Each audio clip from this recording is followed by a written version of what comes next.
त्रिपुर विद्यानंद स्वामी समन्त वृद्ध स्वामी कृत श्री आप मीमांसा ग्रंथ में वर्णित प्रेमियों पर अष्ट सहस्री टीका में आचार्य भगवंत अकलंग स्वामी अष्टशती टीका में विशेष व्याख्या कर रहे हैं। चक्षुर आदि विज्ञान से कथंचित विवशात्मकत्वात् भावे दृश्य संजाति स्मृति न स्यात्। चक्षु आदि विज्ञान से, तो चक्षु आदि के होने वाले निर्विकल्प विवशात्मक ज्ञान से सुलक्षण, तो क्या कह रहे हैं कि उससे चक्षु आदि विज्ञान से विवशात्मक तो दृष्ट सजाति स्मृति ना, सजाति की स्मृति नहीं है। तो हमने कल ये जो विषय चल रहा था, स्मृति जो प्रमाण है वो पांच इंद्रियों के ज्ञान, पांच इंद्रियां जिन जिन विषयों ग्रहण करती हैं वो सारे के सारे विषय स्मृति प्रमाण के विषय बन सकते हैं। ठीक है। फिर यदि ऐसा नहीं माना तो दान हिंसा वृत्ति चित्सा, दान हिंसा आदि वृत्ति चित्त, तो जिससे आप दान अहिंसा आदि चित्त वाले को विवशात्मक का अभाव स्वीकार कर लें पर यदि आपने दान का बहुत बढ़िया, हिंसा आदि का, किसी ने दान दिया, किसी ने हिंसा आदि की अथवा जीवों की दया की, तो इन दोनों में आपको फिर स्वर्ग आदि फला जनन्य समर्थ संवेदनावत क्षण से वाह। तो यदि हिंसा, दान, अहिंसा, हिंसा की तो उसका फल, दान अहिंसा आदि किया तो चित्त वाले विवशात्मक का अथवा स्वीकार कर लेने पर स्वर्ग आदि के फल से उत्पन्न करने वाली इसकी सामर्थ्य की अभाव, सामर्थ्य अथवा क्षण छय की स्मृति नहीं होती। जैसे क्षण छय के अनुभव नहीं होता, यदि स्मृति प्रमाण नहीं मानते तो क्षण छय वाले में न दान का स्मृति, दान की स्मृति बनेगी, न अहिंसा धर्म की स्मृति बनेगी। क्षण छय में कुछ भी स्मृति नहीं बनी, स्मृति प्रमाण बनता नहीं। इसलिए बौद्ध दर्शन के यहाँ स्मृति प्रमाण को स्वीकार किया गया नहीं। अब प्रश्न है, हमने दान दिया 50 भवनों का, ये आप कह ही नहीं पाएंगे। हमने जीवों की रक्षा की है, ये आप कह ही नहीं पाएंगे। इसलिए आपने क्या किया, कितनी गहरी चाल रहती जीव की, ये पंडित जी राकेश को, पंडित जी मंगललाल जी को गहरे में पकड़ने की जरूरत है। गहरे में क्या पकड़ना है, व्यक्ति के व्यक्तित्व को पहचानना, प्रभाव को पहचानना, ये अलग विषय है। व्यक्ति के हृदय को पहचानना ये अलग विषय है। लोग फंसते कहाँ हैं, व्यक्तित्व पर और प्रभाव पर। आदमी के उपासक कौन बन जाते हैं, प्रभाव से अथवा व्यक्तित्व से। लेकिन ज्ञानी जीव न्यायिक होगा, वो व्यक्तित्व को और प्रभाव को गौण करेगा। जब तक किसी के व्यक्तित्व को, प्रभाव को गौण नहीं करोगे, आप सत्य के पास नहीं पहुंच सकते। इसलिए बहुत सारे लोग जो असमर्थ लोग रहते हैं, प्रज्ञा में असमर्थ, स्व के प्रभाव में असमर्थ, स्व की बुद्धि में असमर्थ, स्व के कुल जाति में असमर्थ, ऐसे लोग व्यक्ति के व्यक्तित्व और प्रभाव से प्रभावित होकर के उसके उपासक बन जाते हैं। ये है अष्टसहस्री। तो कैसे कि भाई सुगत भी थे, उनका भी प्रभाव था, व्यक्तित्व भी था, तभी तो भारत के बाहर भी प्रभाव है। पर जो पूजते हैं ना, उन सभी को क्या उनके सिद्धांतों से पूर्ण ज्ञान है क्या? समझ रहे कि नहीं? अभिप्राय जीव के मस्तिष्क में क्या हो सकता है? अब हमको क्षणिकत्व सिद्धि करना थी, इसलिए किसने देखा स्वर्ग, किसने देखा नरक? क्या प्रयोजन आपको स्वर्ग नरक से? प्रत्यक्ष को देखो। स्मृति प्रमाण का नाश, प्रतिविज्ञान का अभाव, प्रतिविज्ञान का अभाव कर दिया। पुण्य पाप की विधि समाप्त। क्षणिक एकांत में पुण्य पाप नहीं बन सकता, और नित्य एकांत में पुण्य पाप नहीं बन सकता, और शुद्ध एकांत में भी पुण्य पाप नहीं बन सकता। ऐसे हमको पकड़ना चाहिए। आचार्य कुंद देव को आप अध्ययन करना चाहते हो, जिसको सठ दर्शन का ज्ञान हो गंभीर, उस व्यक्ति से कुंद देव की पढ़ाई करना चाहिए। अन्यथा आचार्य कुंद देव को अभ्यास करते समय और गहरे में आप नहीं समझ सके, आप किसी भी एकांतिक दर्शन में जाकर के श्रद्धा तुम्हारी टिक जाएगी। वो हम खोजेंगे। नैयायिक मति शिष्या, बौद्धमती शिष्या, चार्वाक मति शिष्या, मीमांसक मति शिष्या, सांख्य मति शिष्या, वैशेषिक शिष्या, योगी शिष्या। तुम रहोगे दिगंबर मुनि, अभिप्राय में क्या बैठा है ये देखना पड़ता है। इसलिए द्रव मिथ्या जो स्थूल है इसे छोड़ना सरल है, पर ज्ञान पर बैठा जो मिथ्यात है उसे छोड़ना कठिन है। ज्ञान पर बैठा मिथ्यात अभिप्राय में। इसलिए कल आपने एक बात की, आप ही बोले ना, सांव्यवहारिक प्रत्यक्ष, उसमें आपने स्रोत को अलग कर दिया था। आज हमने सोच में बहुत सोचा और रास्ते में सोचा, उत्तर में कर लिया गया था। सांव्यवहारिक प्रत्यक्ष को अलग से क्यों रखा? तो विशदम प्रत्यक्षम, प्रत्यक्ष की परिभाषा का विशद जो है वो प्रत्यक्ष है। विशदम प्रत्यक्षम, जो विशद वो प्रत्यक्ष है। ये विषय यहाँ पूरा हो गया है ना, ध्यान रखना। जैन दर्शन का यहाँ विषय पूरा आगे बुद्ध बोलेगा अष्टशास्त्री में। ये कल का विषय बोल रहा हूँ। विशदम प्रत्यक्षम, जो विशद है वो प्रत्यक्ष होता है। प्रत्यक्ष वैशद्य क्या है? प्रतीतांत्र व्यवधान ने विशेषवत्या वैशद्यम, प्रतीतांत्र व्यवधान ने विशेषवत्या प्रतिभाषणम वैशद्यम। इस सूत्र पर बड़ा गंभीर विचार करना चाहिए। प्रतीतंत्र व्यवधान है, या प्रतीतंत्र व्यवधान नहीं है, वह विशद है, वही प्रत्यक्ष है। ठीक है ना? अब प्रतीतंत्र, तो प्रतीतंत्र क्या है? अब पकड़िए विषय को। ये सूत्र कब लिखा? स्मृति प्रतिज्ञान तर्क अनुमान आगम भेदार परोक्ष प्रमाण, इनको परोक्ष प्रमाण रखा न्याय की भाषा में। तो इनको परोक्ष प्रमाण रखेंगे ना, तो मति ज्ञान वहां परोक्ष नहीं कहलाएगा। ऐसा समझ गए? संकेत सार कहाँ है? हाँ, तो देखो भैया, प्रतीतंत्र विविधान है, तो प्रतीतंत्र के विविधान जहां नहीं है वो प्रत्यक्ष है। अब स्मृति में प्रतीतंत्र है। वर्तमान में भूत ज्ञान का स्मरण आता है, बराबर?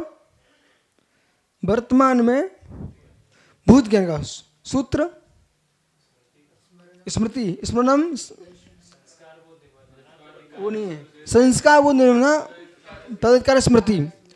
बिना किसी वस्तु को देखे बिना तुम संकलन विकलन करो, प्रतिविज्ञान बन जाएगा। बिना किसी को देखे बिना जो स्मृति में आ रहा है वो स्मरण है, संस्कार बोध निबंधना। तो पूर्व का ज्ञान आ गया यहाँ पर, संस्कार का बोध निबंधन आ गया, ये प्रतितंत्र आ गया, इसलिए परोक्ष है। ठीक है ना। अब आइए प्रतिविज्ञान पर। संकलनम दर्शनम स्मरणम संकलनम प्रतिविज्ञानम। जहां पर दर्शन भी है स्मरण भी है, दोनों का संकलन, दोनों का संकलन है, वो कारणम, वो है क्या प्रतिविज्ञान। प्रतितंत्र है इसलिए परोक्ष प्रमाण है। स्मृति प्रतिविज्ञान तर्क उपलम्बा अनुपलम्बन निमित्त तद उपलम्बन में व्याप्ति ज्ञान मुहा। सही सही बोलो ना। तो उपलम्बा अनुपन निमित्तम व्याप्ति ज्ञान मुहा। सुनो, तो अब इसमें उपलम्ब और अनुपलम्ब का मतलब समझिए। अन्वय व्यतिरेक की व्याप्ति जिसमें हो वो तर्क है, परोक्ष प्रमाण हो गया। अनुमान साधनात् साध विज्ञानम अनुमानम, तो पहले साध्य साधन को देखकर ज्ञान हुआ, परोक्ष प्रमाण हो गया। प्रतितंत्र है तो स्मृति प्रतितंत्र का अनुमान आगम। आगम आगम तो आप वचना निबंधनम मर्थ ज्ञानम मागम, तो आपके वचनों से निबंधित अर्थ का ज्ञान, उसका नाम आगम। प्रतितंत्र हो गया, आप के वचन उसका निबंधन, उससे अर्थ का बोध में हो रहा है, आगम प्रमाण परोक्ष प्रमाण। लेकिन क्या ऐसा मति ज्ञान के साथ होता है क्या? मति ज्ञान के तो भेद हैं ही, लेकिन जिसमें संविभाग प्रत्यक्ष में ऐसा नहीं होगा। हाँ समझ गए ना, ऐसा नहीं होगा। श्रुति ज्ञान में होगा क्या ऐसा? ऐसा कैसा? प्रतितंत्र। अब देखो श्रुति ज्ञान है तो परोक्ष प्रमाण यानी साम्यवहार्य प्रत्यक्ष को मति ज्ञान का भेद लिखा है कि श्रुति ज्ञान का? क्या किसमें? कौन से ग्रंथ में? नहीं, कौन से ग्रंथ से बोल रहे हैं आप?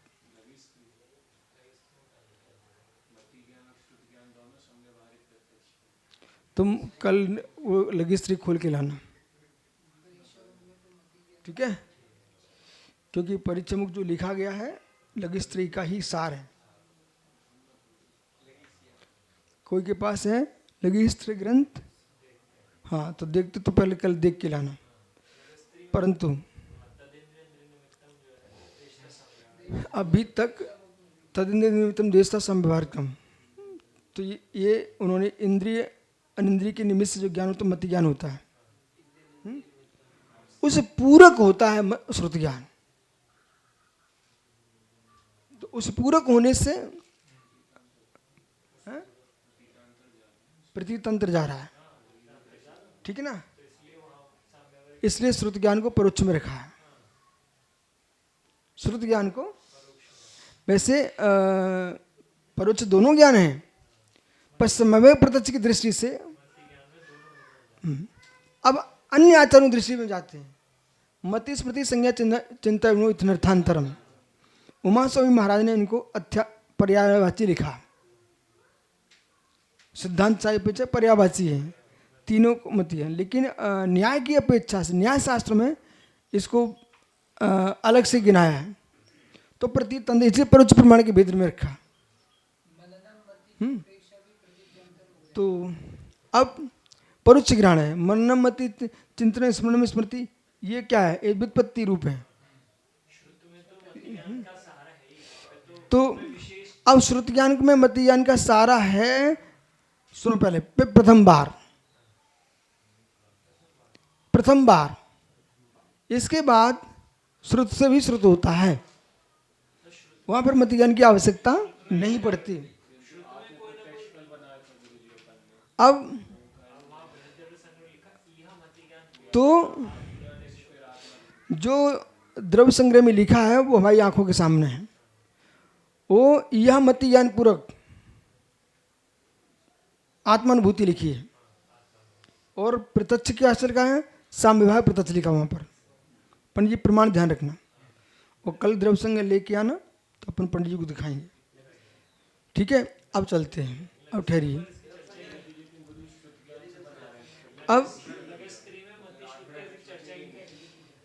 अब कहाँ जा रहे हैं हम? सार समय विहार कर रहे हैं। सार समझो अब कि निश्चय आत्मानुभूति, शुद्ध उपयोग, शुद्ध उपयोग।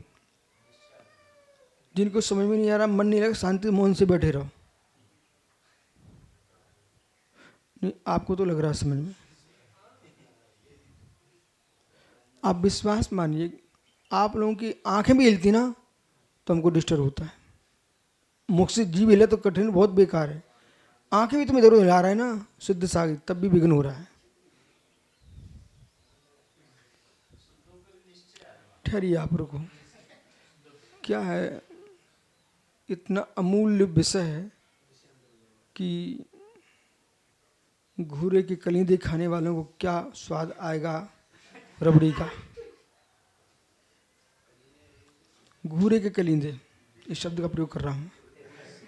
जो पहले सुनो ना यार, घूरे का कलींदा सुनो आप। घूरे में छोटे छोटे कलींदे लग जाते हैं, ठीक है। तो उन्हीं कचड़े पर, तो उन्हीं का स्वाद खाने वाले तुम कह रहे भाई रबड़ी का ऐसा स्वाद आता है। अब उसे क्या मालूम, वो तो घूरे कलींदे खाने वाला है। अब विषय समझिए आप लोग क्या बोल रहे हैं यहाँ पर। सारे ज्ञान की पर्यायों को आप गौण कर दीजिए पहले। अवधि मना पर्याय का तो कोई विषय नहीं है, और केवल ज्ञान को भी अभी गौण कर दीजिए। प्रथम जो सप्तम से 12वीं तक शुद्ध उपयोग है वह प्रत्यक्ष प्रमाण से शुद्ध उपयोग होता है।